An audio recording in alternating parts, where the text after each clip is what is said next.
Hello student, मैं अंजलि पयाल स्वागत करती हूँ आपका आईसीटी वर्चुअल क्लासरूम देहरादून से। कैसे हैं आप सब लोग? उम्मीद करती हूँ आप सब लोग अच्छे होंगे और अपनी लाइफ में बहुत बेहतर कुछ कर रहे होंगे। आज हम बात कर रहे हैं क्लास 9th के साइंस की और चैप्टर 4 आप लोगों का यहाँ पर चल रहा है स्ट्रक्चर ऑफ द एटम, परमाणु की संरचना पर हम लोग बात कर रहे थे, जिसमें लास्ट सेशन जो आपका हुआ उसमें हम लोगों ने देखा कि जो आपके पहले 18 तत्व हैं उनके कोशों में इलेक्ट्रॉनों का वितरण किस प्रकार से होगा। ठीक है ना। अभी हमने लास्ट में एक रूल पे बात की थी कि जो आपका इलेक्ट्रॉनों का डिस्ट्रीब्यूशन होता है ऑल्दो वो 2n² के अकॉर्डिंग होता है, लेकिन अगर आउटर मोस्ट शेल है तो उसमें आपके 8 से अधिक इलेक्ट्रॉन नहीं जाने चाहिए। ठीक है ना। तो उसी रूल को समझेंगे एंड देन कुछ और एटम्स में हम इलेक्ट्रॉनों का यहाँ पर वितरण करेंगे। ठीक है, ये आपका हो गया था यहाँ तक, जहां पर आपने हाइड्रोजन से चले थे हम लोग, hydrogen, then helium, then lithium, beryllium, boron, carbon, nitrogen, oxygen, fluorine, neon, argon, इस तरह से हमने किया था। ठीक है ना। ये आपके पहले 18 तत्व हैं, ये आपको बहुत अच्छे से याद होने चाहिए। मैंने यहाँ पर आपको परमाणु का क्रमांक करवाया है, परमाणु का द्रव्यमान आपको याद होना चाहिए। जब आपके पास परमाणु का द्रव्यमान है, प्रोटॉनों की संख्या है, तो नंबर ऑफ न्यूट्रॉन्स यानी न्यूट्रॉनों की संख्या आप किसी एटम में कैलकुलेट कर सकते हैं। क्लियर है? चलिए, एक पॉइंट जो मैं आपको बता रही थी इसी में, वो क्या था आपका, लिखिए पहला वाला पॉइंट दोबारा लिख लो। The maximum number of electron, the, जो आप ऑलरेडी लिख चुके हैं वही मैं आपको बता रही हूँ एक बार फिर से। The maximum number of electron present in a shell is calculated by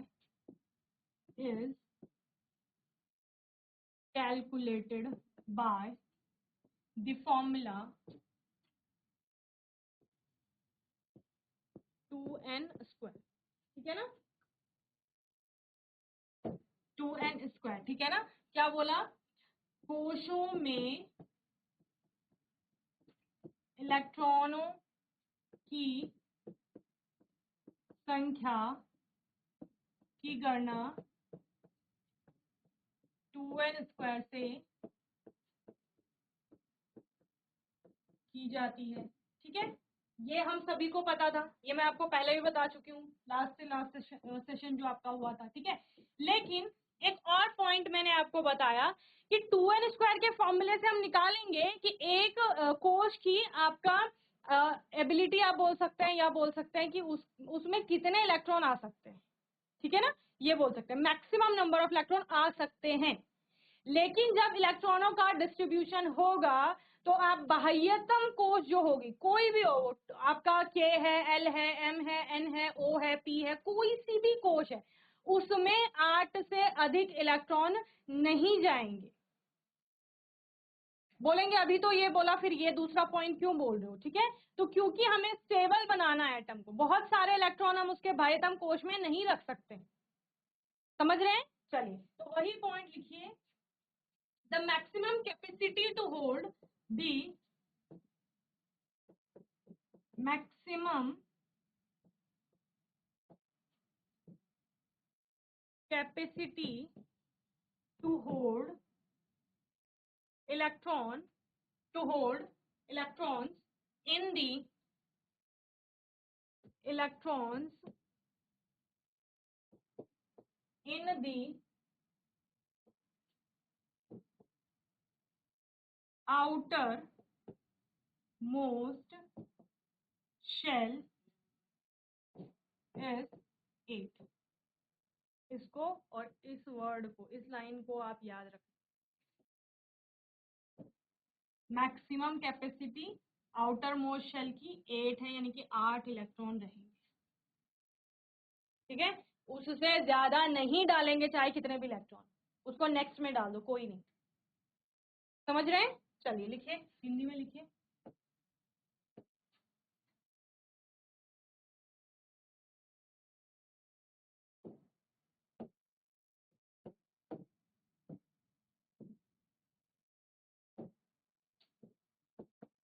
बाह्यतम कोश में 8 ही इलेक्ट्रॉन भरे जाएंगे,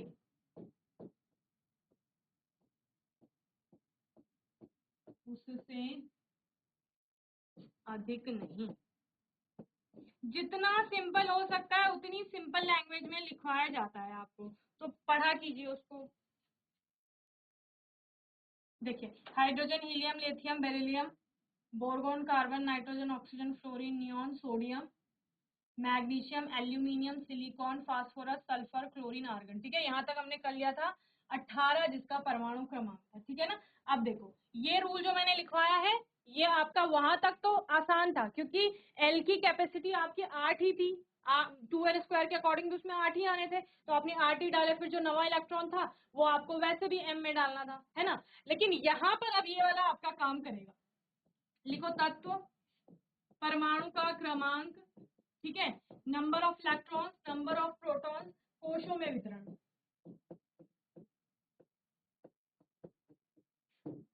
वो आपका फर्स्ट 18 का मैंने करवाया था। देन के, एल, एम, एन एंड ओ अगर आपका आता है तो उस शेल में भी डाल देना। ठीक है, जितने आएंगे उनमें भर देना। चलिए लिखिए, 19 है आपका पोटेशियम, पी, सॉरी के, पोटेशियम के, पी आपका फास्फोरस का होता है। ओके, पोटेशियम के परमाणु का क्रमांक 19, नंबर ऑफ इलेक्ट्रॉन्स 19 आ जाएंगे, नंबर ऑफ प्रोटॉन्स 19 आएंगे, 2, 8, एम में 8 और एक जो है वो एन में चला जाएगा। देखो एम की आपकी कैपेसिटी यानी कि अकॉर्डिंग टू या on the basis of 2n² formula M में आपके 18 इलेक्ट्रॉन आ सकते हैं, लेकिन जो उसके आगे वाला रूल है वो कहता है कि अगर ये बाह्यतम कोश है तो इसमें 8 से अधिक इलेक्ट्रॉन हम नहीं रख सकते हैं। ओके, इसकी कैपेसिटी आपकी कम हो जाएगी। चलिए नेक्स्ट लिखिए, पोटेशियम के बाद कैल्शियम 20, Ca 20, प्रोटॉन और इलेक्ट्रॉनों की संख्या बराबर है, 2, 8, 8, 2। ओके, नेक्स्ट लिखो, स्टैंडियम Sc 21, 21, 21, 2, 8, 8, 3।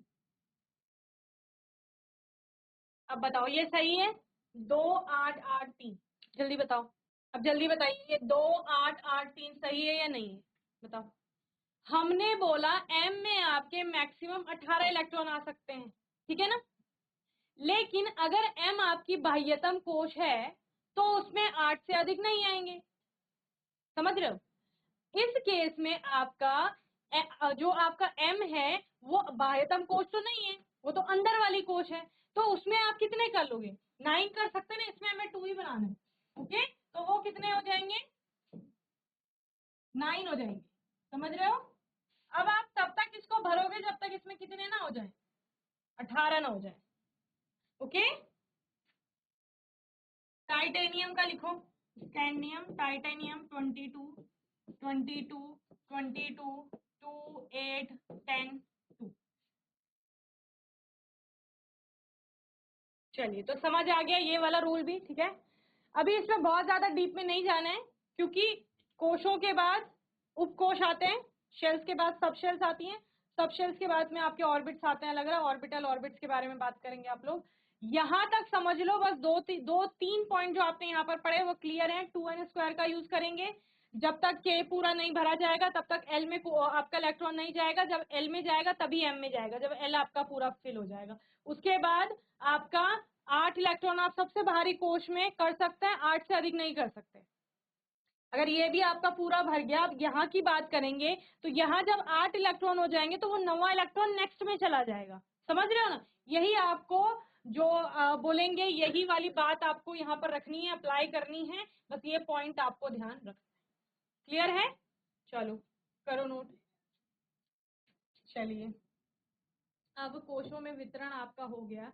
अगर आपको इलेक्ट्रॉनिक विन्यास जो है आपका विन्यास भी बोलते हैं इसको, ठीक है ना, और इलेक्ट्रॉनिक कॉन्फ़िगरेशन आपका दूसरा भी होता है जब आपको सब शेल्स में इलेक्ट्रॉन को दिखाना होता है। ओके, चलिए यहाँ पर अगर हमको बनाना स्ट्रक्चर बनाना है तो ये नाभिक है, सपोज कोई भी आपका एटम ले लो, जैसे सोडियम का ले लिया आपने, नंबर ऑफ इलेक्ट्रॉन्स कितने, 11 है। पहली कोश कैसे डिस्ट्रीब्यूशन होगा, 2, 8, 1 का होगा ना, पहली कोश में 2 इलेक्ट्रॉन, दूसरी कोश में 8 इलेक्ट्रॉन, ठीक है, और तीसरी कोश में 1 इलेक्ट्रॉन, इस प्रकार से। ओके, कोई और ले लो, अपना आर्गन ले लो।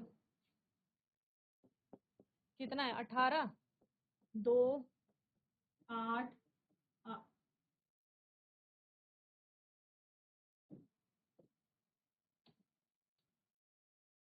2, 8, 8 का डिस्ट्रीब्यूशन करो।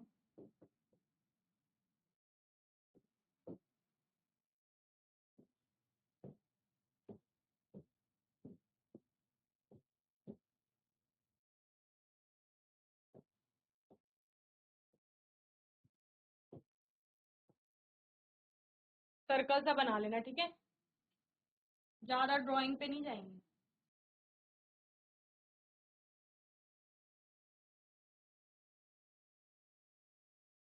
बना लो अच्छे से।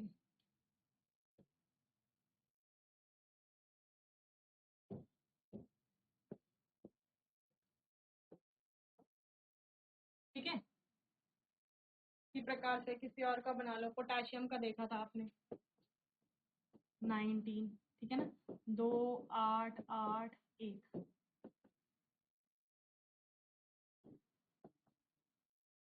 2 इलेक्ट्रॉन गिनते भी रहिए।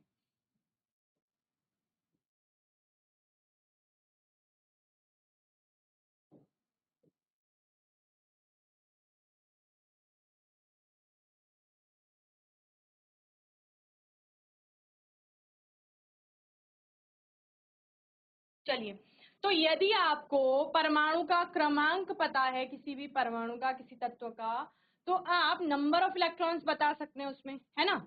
अगर आपको इलेक्ट्रॉनों की संख्या पता है तो आपको ये रूल्स तो पता ही है ना कि कैसे आपको कोशों में इलेक्ट्रॉन को भरना है ना। तो आप आसानी से ये बता सकते हैं। अगर आप ये बता सकते हैं तो आप वैलेंसी वाला कॉन्सेप्ट अच्छे से समझ जाएंगे, जो कि आप पहले सिर्फ रट रहे थे ना केमिकल फॉर्मूला बनाने के लिए कि वैलेंसी आपका क्या है। तो वैलेंसी यानी संयोजकता। वैलेंसी को क्या कहा जाता है? संयोजकता कहा जाता है। वैलेंसी कहाँ से आया है? वैलेंस शेल से आया है। वैलेंस शेल यानी कि संयोजी कोश। संयोजी कोश कहाँ से है आपका? संयोजी कोश से ही क्या निकला है? संयोजी इलेक्ट्रॉन निकले हैं, जिनको आप वैलेंस इलेक्ट्रॉन कहते हैं। ठीक है, तो संयोजकता बेसिकली आपने पढ़ा था कि कंबाइनिंग कैपेसिटी होती है किसी भी एटम की। The electrons present in the outer most shell of an atom are known as valence shell. ठीक है ना, यानी कि यहाँ पर समझो, जो आपका आउटर मोस्ट शेल है, बाह्यतम कोश है आपका, ठीक है ना, उस बाह्यतम कोश के जो इलेक्ट्रॉन है उनको क्या कहा जाता है? संयोजी इलेक्ट्रॉन कहा जाता है। ठीक है ना। तो अगर आपने यहाँ देखो, इससे पहले जो आपने स्ट्रक्चर बनाया था, जैसे पोटेशियम के लिए बनाया था, सोडियम के लिए बनाया था, तो वहां पर एक एक इलेक्ट्रॉन थे सबसे बाहरी कोश में, तो उनके संयोजी इलेक्ट्रॉन क्या क्या है? एक एक है ना। इस तरह से आप बताएंगे। The combining capacity of the atoms of their tendency to react and form molecules with atoms of the same or different elements is known as valency of the atom. किसी भी एटम की, किसी भी एलिमेंट की जो tendency है, जिसके द्वारा वो दूसरे से जुड़ रहा है, जिसको आप कंबाइनिंग कैपेसिटी भी बोल रहे हैं, यानी संयोजन क्षमता जो उसकी है। सिंपल सी बात है, जितने इलेक्ट्रॉन वो दान कर रहा है, या फिर जितने इलेक्ट्रॉन वो ग्रहण कर रहा है, या फिर जितने इलेक्ट्रॉन वो शेयर कर रहा है। क्या बोला मैंने? जितने इलेक्ट्रॉन वो किसी को दान कर रहा है, जितने इलेक्ट्रॉन वो किसी से ग्रहण कर रहा है, अलग अलग तत्वों की, कोई ग्रहण करता है, कोई त्याग करता है, कोई शेयर करता है। सिंपल सी बात है, ठीक है ना। आपने बोला ऑक्सीजन ने 2 इलेक्ट्रॉन ग्रहण करे तो वो उसकी क्षमता है, समझ रहे हैं, तो वो उसकी वैलेंसी होगी। आपने बोला लिथियम ने एक दान किया या सोडियम ने एक दान किया आपका, तो वो उसकी टेंडेंसी है, वो उसकी वैलेंसी हो जाएगी। कार्बन ने 4 शेयर किए तो वो उसकी वैलेंसी है, समझ रहे हैं। तो जो भी एटम आपका जितने इलेक्ट्रॉनों का त्याग कर रहा है, जितने इलेक्ट्रॉनों को ग्रहण कर रहा है, या जितनों की साझेदारी कर रहा है, उसी को उसकी कंबाइनिंग कैपेसिटी कहा जा रहा है। और उसी के द्वारा वो अपने क्या कर रहा है? बॉन्ड फॉर्म कर रहा है, बंध बना रहा है, अभिक्रिया कर रहा है, और अभिक्रिया करके एक मॉलिक्यूल की फॉर्मेशन कर रहा है ना। एटम एटम मिलकर के आपका मॉलिक्यूल बनता है। तो जब मॉलिक्यूल की फॉर्मेशन कर रहा है तो उस दौरान वो कितनी चीजें आपका दान कर रहा है, ग्रहण कर रहा है, शेयर कर रहा है, वही उसकी कंबाइनिंग कैपेसिटी है और उसी को उसकी वैलेंसी कहा जाएगा। समझ रहे हैं? जिस प्रकार से मैंने बोला ऑक्सीजन जो है वो 2 इलेक्ट्रॉनों को ग्रहण करके आपका एक स्टेबल कॉन्फ़िगरेशन या फिर कोई मॉलिक्यूल बना रहा है, तो उसकी टेंडेंसी कितनी हो गई? 2 हो गई। अब 2 ऋणावेश को वो ग्रहण कर रहा है तो -2 आपका हो जाता है उसकी वैलेंसी, है ना? तो इसी प्रकार से आप संयोजकता को बताते हैं। Okay, atoms of elements having a completely filled outermost shell show little chemical activity। ये तो हम बहुत पहले भी पढ़ चुके हैं कि जिनकी वैलेंसी 0 है। 0 वैलेंसी किसकी होगी? जिसकी का आउटर मोस्ट जो ऑर्बिट है या शेल है वो कंप्लीटली फिल्ड है। कंप्लीटली फिल्ड यानी कि 8 इलेक्ट्रॉन पूरे हैं उसके बाह्यतम कोश में। जब उसके 8 इलेक्ट्रॉन पूरे हैं तो फिर उसको आवश्यकता नहीं है किसी से लेन देन करने की। जब वो किसी से लेन देन नहीं करेगा, शेयरिंग नहीं करेगा, तो उस केस में वो रिएक्टिव भी नहीं रहेगा।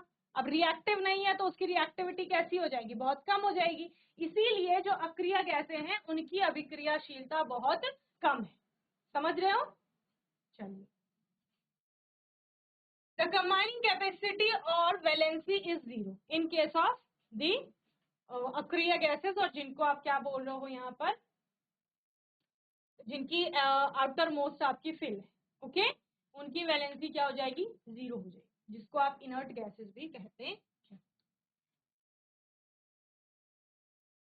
For example, we know that the number of electrons in the outermost shell of hydrogen is 1 and in magnesium it is 2। Example दिया गया है यहाँ पर कि हाइड्रोजन के केस में बाह्यतम कोश, अब उस बेचारे हाइड्रोजन के पास एक ही इलेक्ट्रॉन है, एक ही उसकी शेल है, वही उसकी आउटर मोस्ट शेल होगी, उसमें तो न्यूट्रॉन भी नहीं होता है कोई, वो अकेला ऐसा एलिमेंट है जिसमें न्यूट्रॉन नहीं है। ओके, और मैग्नीशियम है, मैग्नीशियम आपके 2 इलेक्ट्रॉन है आउटर मोस्ट में, 12 उसका इलेक्ट्रॉनिक आप बोलेंगे परमाणु का क्रमांक होता है, नंबर ऑफ इलेक्ट्रॉन उसमें 12 होते हैं, तो 2 8 2 का आप क्या करते हैं उसमें वितरण करते हैं, पहली में 2, दूसरी में 8, तीसरी में 2 इलेक्ट्रॉन आ जाते हैं। तो आउटर मोस्ट में 2 है, हाइड्रोजन के आउटर मोस्ट में कितना है? 1 है। ठीक है ना? Therefore the valency of hydrogen is 1, hydrogen की संयोजकता 1 हो जाएगी। And as it can easily lose 1 electron and become stable, जैसे कि वो 1 इलेक्ट्रॉन को आसानी से आपका दान कर देता है और दान करने से वो स्टेबल कॉन्फ़िगरेशन आपका प्राप्त कर लेता है, तो उसकी जो किसी से जुड़ने की क्षमता है वो 1 इलेक्ट्रॉन के कारण है। वो उस 1 इलेक्ट्रॉन को किसी को दान करता है और फिर क्या बना लेता है? अपना स्टेबल एक कॉन्फ़िगरेशन अपना प्राप्त कर लेता है या स्टेबिलिटी प्राप्त कर लेता है और स्टेबल हो जाता है। समझ रहे हो? अब देखो, हाइड्रोजन और क्लोरीन का एक बहुत अच्छा कंपाउंड आता है HCl। तो HCl में होता क्या है? क्लोरीन जो आपका है उसमें 17 इलेक्ट्रॉन्स होते हैं, बाह्यतम कोश में बोलेंगे तो 7 इलेक्ट्रॉन होते हैं ना, 7 इलेक्ट्रॉन, उसको 1 इलेक्ट्रॉन चाहिए। तो ये हाइड्रोजन जिसके पास एक ही इलेक्ट्रॉन है, इतना दानी है कि ये अपना 1 इलेक्ट्रॉन उसको दे देता है क्लोरीन को और ये स्टेबिलिटी प्राप्त कर लेता है। उसको 1 इलेक्ट्रॉन चाहिए था, वो उसको मिल गया, तो वो भी 1 इलेक्ट्रॉन ग्रहण करके अपना स्टेबल कॉन्फ़िगरेशन प्राप्त कर लेता है। तो दोनों के बीच ये इलेक्ट्रॉन के लेन देन से या हाइड्रोजन दे रहा है उसको और क्लोरीन ग्रहण कर रहा है, इसके द्वारा बॉन्ड की फॉर्मेशन होती है और HCl आपका बन रहा होता है। क्लियर है?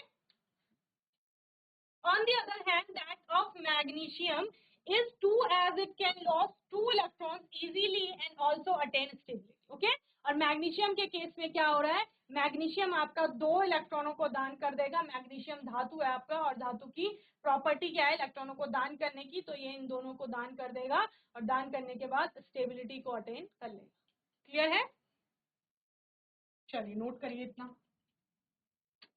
तो जैसे हमने यहाँ पर HCl का एग्जाम्पल लिया कि HCl आपका क्या है? आयोनिक है। आयनिक क्यों है? क्योंकि हम बोल रहे हैं कि H पॉजिटिव बन रहा है और Cl नेगेटिव बन रहा है। आयनिक के साथ साथ ये कोवेलेंट भी होता है। ठीक है, कैसा होता है? कोवेलेंट भी होता है। डिपेंड करता है कौन सी स्थिति में ये है। कोवेलेंट में क्या करेगा? हाइड्रोजन और क्लोरीन एक बॉन्ड फॉर्म करेगा और उन इलेक्ट्रॉनों को शेयर करेंगे, जो उन्होंने एक एक इलेक्ट्रॉन रखे हैं अपने, उनको वो शेयर करेंगे। ठीक है। आयनिक में क्या होगा? आयनिक जैसे कि HCl को जब वाटर में डाला जाता है, यानी कि एक्वा सोल्यूशन जब इसका बनेगा, एक्वा सोल्यूशन के दौरान ये आपका H+ और Cl नेगेटिव में टूटता है।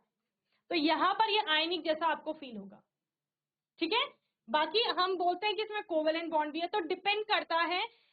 मोस्टली केसेस में आपका HCl को कोवेलेंट भी बताया जाता है कि HCl आपका कोवेलेंट है। तो उस केस में क्या हो रहा होगा, उस केस में आपका HCl जो है उसके बीच में इलेक्ट्रॉनों की शेयरिंग हो रही है, ठीक है ना। यानी कि हाइड्रोजन पूर्ण रूप से इलेक्ट्रॉन का त्याग नहीं कर रहा है और क्लोरीन भी उसको पूर्ण रूप से ग्रहण नहीं कर रहा है, वो दोनों उनको बीच में रखेंगे और शेयर करेंगे दोनों एक दूसरे के इलेक्ट्रॉन्स को, ठीक है ना। तो उस केस में कोवेलेंट बनेगा। आयनिक कब बनेगा, जब H आपका पूर्ण रूप से दान कर लेगा और Cl उसको ग्रहण कर लेगा और दोनों पर तो आपका चार्जेस डेवलप हो जाएंगे उस केस में। क्लियर। इसी प्रकार सोडियम की वैलेंसी आपकी 1 होती है ना। आप देख रहे थे अलग अलग एटम्स की आपकी वैलेंसी क्या है, जो कि आप उससे निकाल सकते हैं कि उनके बाह्यतम कोश में कितने इलेक्ट्रॉन है और टेंडेंसी क्या है उनकी दूसरे से जुड़ने की, या कैपेसिटी आप उसको बोल सकते हैं, कंबाइनिंग कैपेसिटी जिसे कहा जा रहा है, संयोजन क्षमता उनकी क्या है, वही उनकी वैलेंसी बताएगा। ओके, आने वाले सेशन में हम लोग क्या करेंगे, यहाँ पर परमाणु द्रव्यमान से किस प्रकार से प्रोटॉनों और न्यूट्रॉनों की संख्या का पता चलता है उसकी गणना करेंगे, ठीक है ना। और कुछ और इंपॉर्टेंट टॉपिक्स पर बात करेंगे। कोई डाउट होगा, क्वेश्चन होगा तो आने वाले सेशन में आप लोग पूछ लेंगे। और तब तक के लिए ICT वर्चुअल क्लासरूम से जुड़ने के लिए धन्यवाद।